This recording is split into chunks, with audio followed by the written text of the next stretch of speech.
आज का एक टॉपिक है जो हमें सब्जेक्ट अगर देखा जाए तो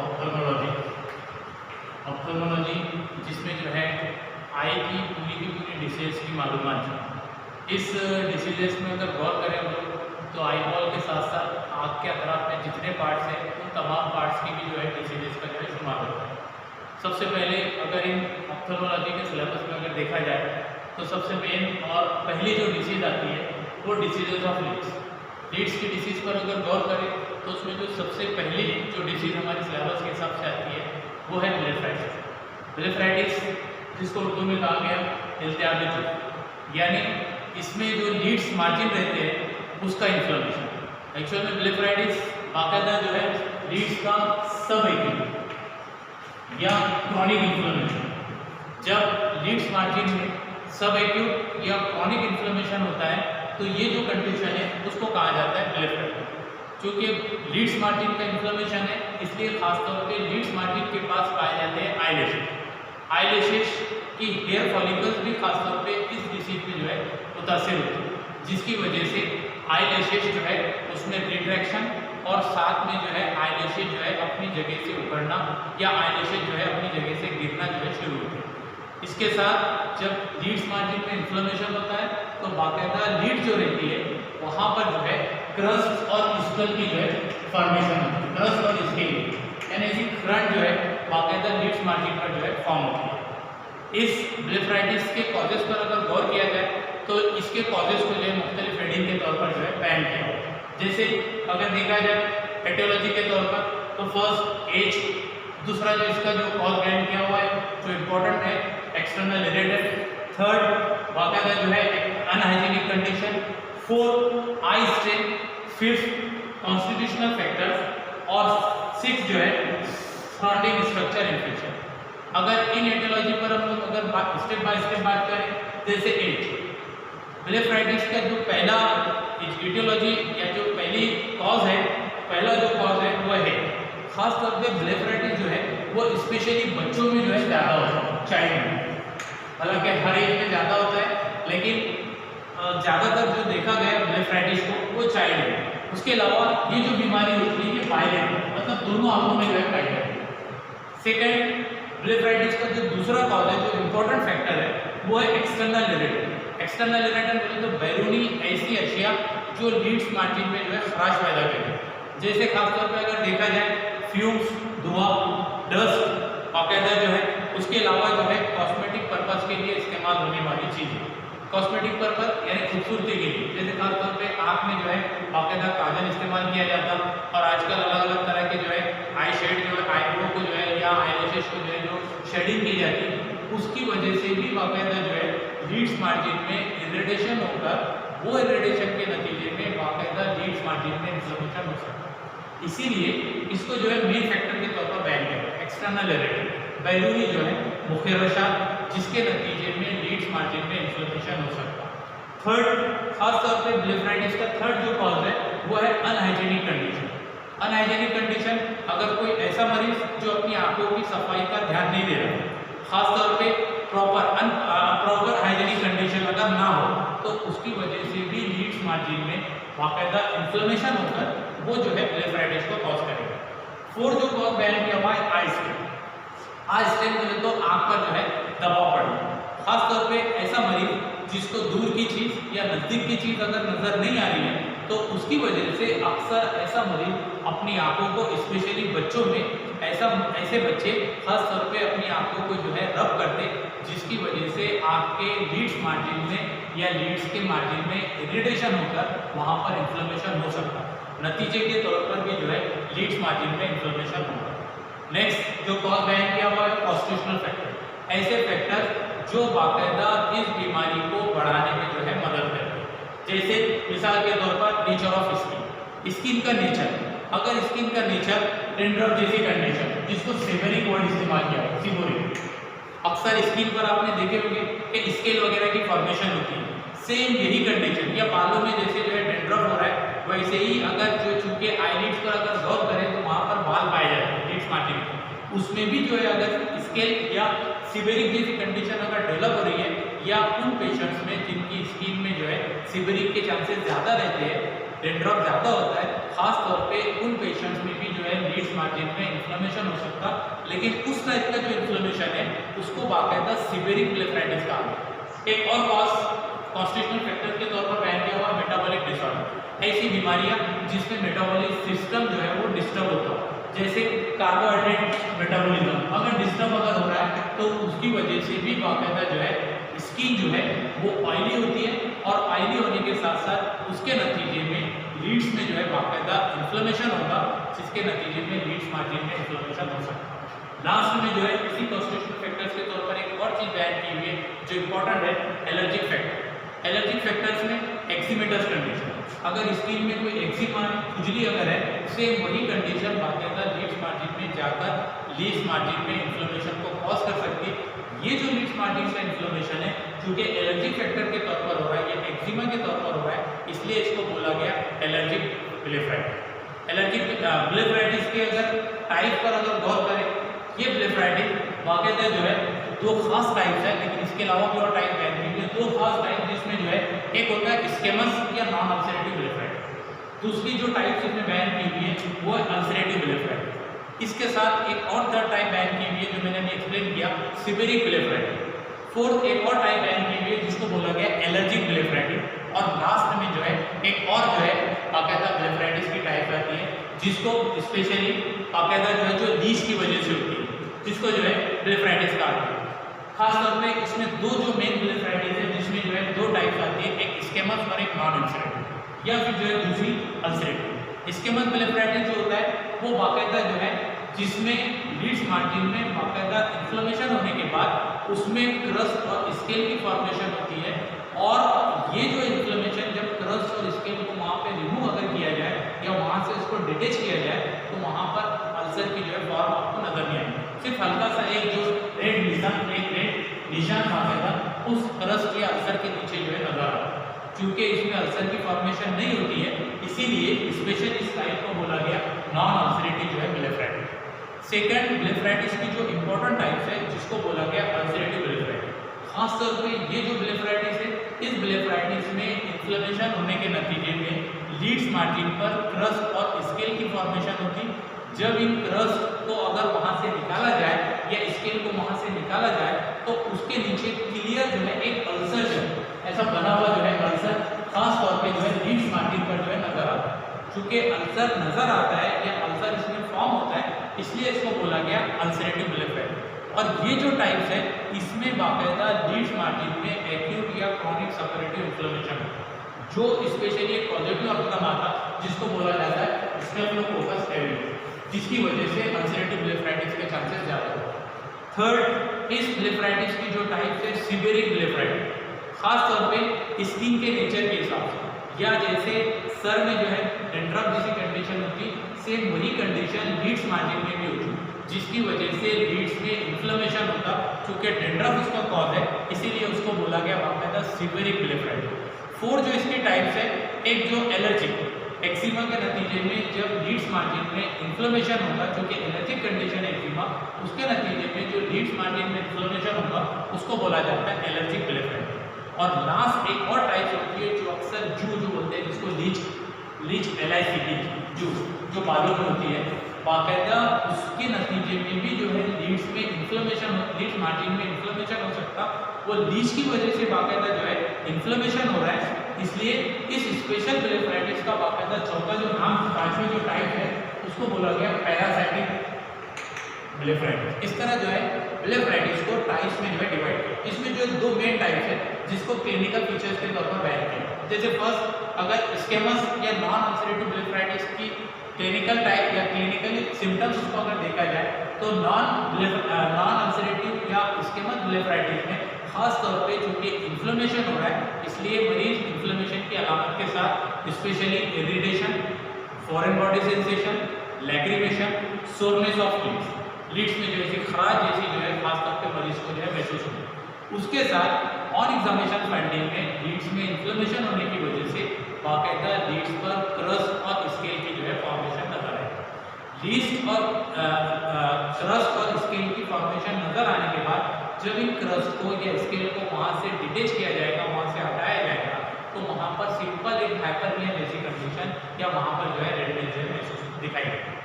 ये जो इम्पोर्टेंट चीज़ है, क्योंकि वहाँ सिर्फ हल्की सी रेडनेस नजर आ रही है, इसीलिए इसको बोला गया स्केमस या नॉन अल्सरेटिव ब्लेफराइटिस।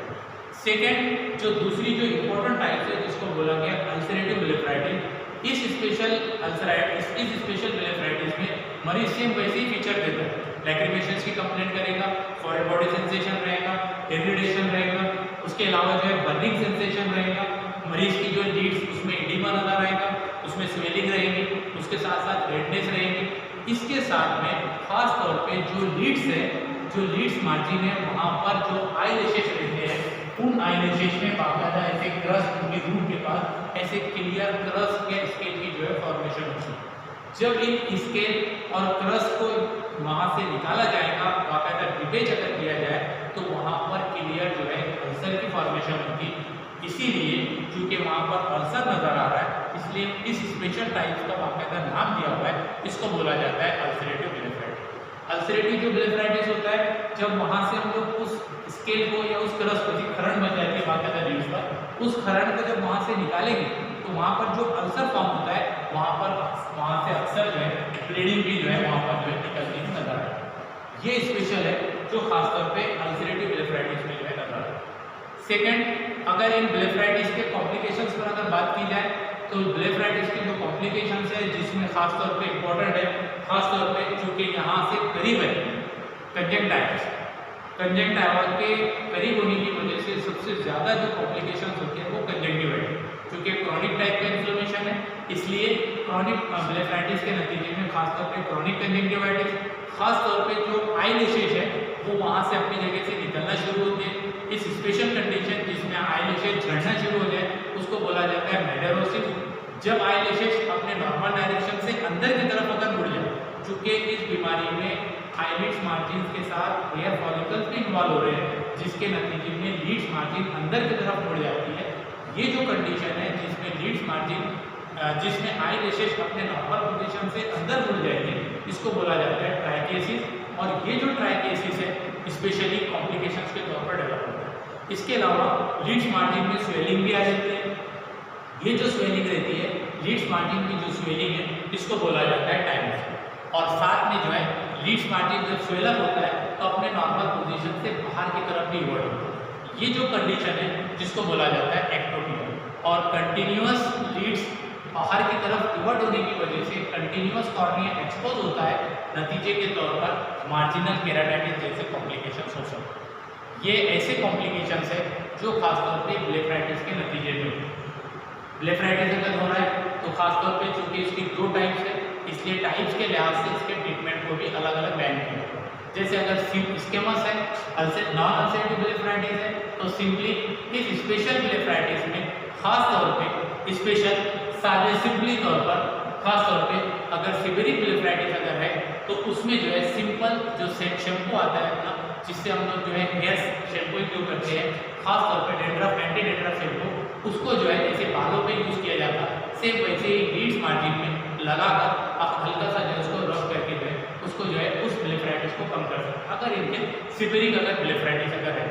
इसके साथ साथ कोई बेबी शैम्पू अगर यूज़ है वो भी यूज़ कर सकते हैं। अगर चूँकि इस स्पेशल स्केमस ब्लेफराइटिस में रस की फॉर्मेशन होती है, इसलिए उन रस को निकालना पहले ज़रूरी है। जब तक उन रस को नहीं निकाला जाएगा तब तक जो अंदर इन्फ्लेमेशन है वो कंडीशन अच्छी नहीं होती। इसलिए रस को निकालने के लिए सबसे पहले बाकायदा जो कॉटन, जैसे हम लोग कॉटन आती है, कॉटन को जैसा थोड़ा सा रोल बनाकर उसको जो है बाकायदा गीला करके उसकी टिप को, बहुत अच्छा एक इंग्लिश वर्ड आता है मॉस्टिन कॉटन टिप एप्लीकेटर, उसको जो है कॉटन को उस बाकायदा क्रस के बेस के पास रखें ताकि क्रस मॉइस्ट हो जाए और आसानी के साथ हम उसको जो है निकाल सकें।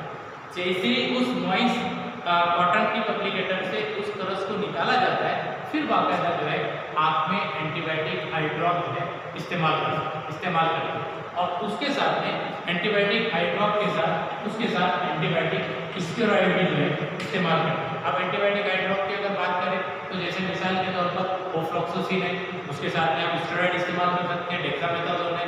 एंटीबायोटिक के साथ और अगर दूसरी बात करें तो ओफ्लॉक्सोसिन है, नियोमाइसिन है, सिप्रोफ्लॉक्सोसिन है, मॉक्सिफ्लॉक्सोसिन है। ये ऐसे एंटीबायोटिक है जो खासतौर पे एंटीबायोटिक आई ड्रॉप के फॉर्म में जो है हम इसके साथ अगर स्टेरॉइड इस्तेमाल करना रहा तो स्टेरॉइड में बाकायदा कंटेंट के तौर पर आता है जूडी हाइड्रो, जिसमें बाकायदा ओफ्लॉक्सासिन प्लस डेक्सामेथासोन, इसको जो है हम लोग इस्तेमाल करते हैं। सेकेंड, अगर अल्सरेटिव ब्लेफराइटिस है तो अल्सरेटिव ब्लेफराइटिस के ट्रीटमेंट को बाकायदा 3 रीडिंग के तौर पर जो है बैन किया, यानी इसमें जो है एक ट्रीटमेंट ऐसा आता है जिसमें लोकली जो मकामी कुछ इलाज किया जाता, जिसके जरिए लोकल जो चीज़ें हैं वो जो है वहाँ पर सही है। सेकंड जो है सिस्टेमिक निज़ामी तौर पर बाकायदा ओरल एंटीबायोटिक इस्तेमाल किया जाता, और थर्ड जो है जनरल ट्रीटमेंट के तौर पर जो प्रीडिस्पोजिंग फैक्टर है उन तमाम प्रीडिस्पोजिंग फैक्टर्स को जो है सही किया जाता। अगर लोकल ट्रीटमेंट की बात अगर की जाए तो लोकल ट्रीटमेंट में अगर सबसे पहले देखा जाए तो जैसे मिसाल के तौर पर, चूंकि मैंने इससे पहले भी बताया क्रस्ट की फॉर्मेशन है, तो सबसे पहले क्रस्ट को रिमूव किया।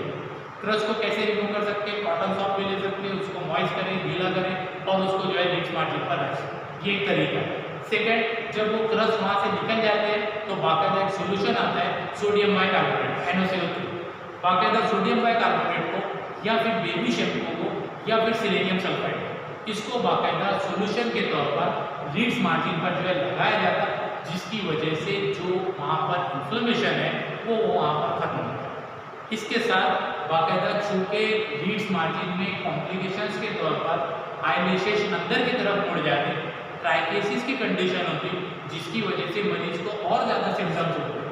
मरीज कंप्लेंट करता है, जैसे अगर हम लोगों के अगर आँख में कोई चीज़ चली जाती है तो जिस तरह अलामत मिलती है, जैसे इरिटेशन है, फॉरेन बॉडी, सेम वो आइलेशेस जब कॉर्निया को टच करते हैं तो उसकी वजह से भी बाकायदा मरीज को और ज़्यादा जो है डिस्कम्फर्ट होता है। इसलिए उन आइलेशेस को निकालना जरूरी है।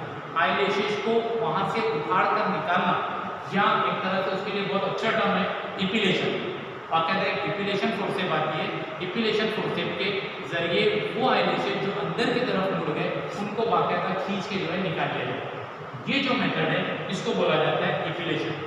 और लास्ट लोकल ट्रीटमेंट के तौर पर बाकायदा आँख में एंटीबायोटिक आई ड्रॉप जो है डाले जाते, जिसमें सिप्रोफ्लॉक्सासिन, ओफ्लॉक्सासिन, मॉक्सीफ्लॉक्सासिन जैसे एंटीबायोटिक आँख में डाल सकते हैं। इसके साथ स्टेरॉइड भी जो है इस्तेमाल कर सकते हैं, जैसे मैंने एक मिसाल दी अभी जूडी, ofloxacin dexamethasone, ciprofloxacin dexamethasone, neomycin, उसके साथ बेटामेथासोन। ये ऐसे जो है एंटीबायोटिक स्टेरॉइड ड्रॉप है या आई ड्रॉप है जिसको बाकायदा लोकल ट्रीटमेंट के तौर पर इस्तेमाल कर सकते हैं। इसी तरह एंटीबायोटिक स्टेरॉइड भी आता है जिसको बाकायदा लोकली रात के वक्त स्पेशली आँख में जो है जैसे काजल लगाते हैं वैसे जो है लीड्स मार्जिन पर जो है लगा सकते हैं, जिसके लिए एंटीबायोटिक स्टेरॉइड ऑइंटमेंट को जो है खास तौर पे रात के वक्त जो है इस्तेमाल किया जाता है। ये हुआ इसका अल्सरेटिव का जो है लोकल ट्रीटमेंट। सिस्टमिक ट्रीटमेंट में बाकायदा निज़ामी ट्रीटमेंट के तौर पर बाकायदा ओरली एंटीबायोटिक इस्तेमाल किया जाता है। चूँकि मरीज कंप्लेंट करता है, चूँकि वहाँ पर इन्फेक्शन है, इसलिए बाकायदा जो है सिस्टमिक ट्रीटमेंट के तौर पर डॉक्सीसाइक्लिन या टेट्रासाइक्लिन को ओरली इस्तेमाल किया जाता है। डॉक्सीसाइक्लिन या टेट्रासाइक्लिन को 1 BD के तौर पर बाकायदा 7 डेज इस्तेमाल कर सकते हैं। लेकिन एक चीज़ है कि चूँकि बच्चों में इसको कॉन्ट्राइंडिकेट, ये बच्चों में कॉन्ट्राइंडिकेट होती है। क्यों? क्योंकि बच्चों में जो है अगर इसको इस्तेमाल किया जाए तो इसकी वजह से बच्चों में डेंटल कॉम्प्लिकेशंस है। जिन बच्चों में अगर जो है दांत नहीं निकले तो उसमें बाकायदा सही तरीके से दांत इरप्ट नहीं हो पाता, दांत सही तरीके से निकल नहीं पाते। इस वजह से डॉक्सीसाइक्लिन को बच्चों में इस्तेमाल नहीं होता। और इसके साथ अगर मरीज कंप्लेंट कर रहा है दर्द की या अगर मरीज कंप्लेंट कर रहा है इरिटेशन की, तो इसके साथ एनाल्जेसिक या फिर जो है एंटी एलर्जिक के तौर पर जो है ओरली जो है मेडिसिन या ड्रग जो है इस्तेमाल कर सकते हैं। लास्ट में जो है अगर बात करें इसी अल्सरेटिव के जनरल ट्रीटमेंट में बाकायदा जो है अगर मरीज के जनरल बोले तो उमूमी ट्रीटमेंट, अगर मरीज को ब्लेफराइटिस की कंडीशन अगर है, उसके जो प्रीडिस्पोजिंग फैक्टर है, जैसे मिसाल के तौर पर अगर मरीज अपनी आंखों की सफाई की ध्यान नहीं दे रहा है तो उसको बोला जाए कि ऑकुलर हाइजीन की तरफ ध्यान दें, सही तरीके से अपनी आँख को वॉश आउट करें, सही तरीके से आँख की सफाई करें। उसके साथ अगर उसके हाथ गंदे रहते हैं जिसकी वजह से वो आँख तक पहुँच सकते हैं, इसलिए जनरल ट्रीटमेंट के तौर पर हैंड वॉश की एडवाइस करें। उसके साथ साथ अगर मरीज को हाइपरमेट्रोपिया या मायोपिया जैसी कंडीशन अगर है, उसको दूर की या नजदीक की चीज़ की नज़र नहीं आ रहा है, तो उसके लिए बाकायदा जो है उसको करेक्ट करें। और लास्ट में जो है जो शैम्पू एंटी डेंड्रफ शैम्पू जो सीवियर डर्मेटाइटिस में वो आप जो है सर पे जैसे इस्तेमाल करते हैं, सेम वैसे ही जो है आई लैशेस के तौर पर भी जो है उसको इस्तेमाल करते हैं। Thank you.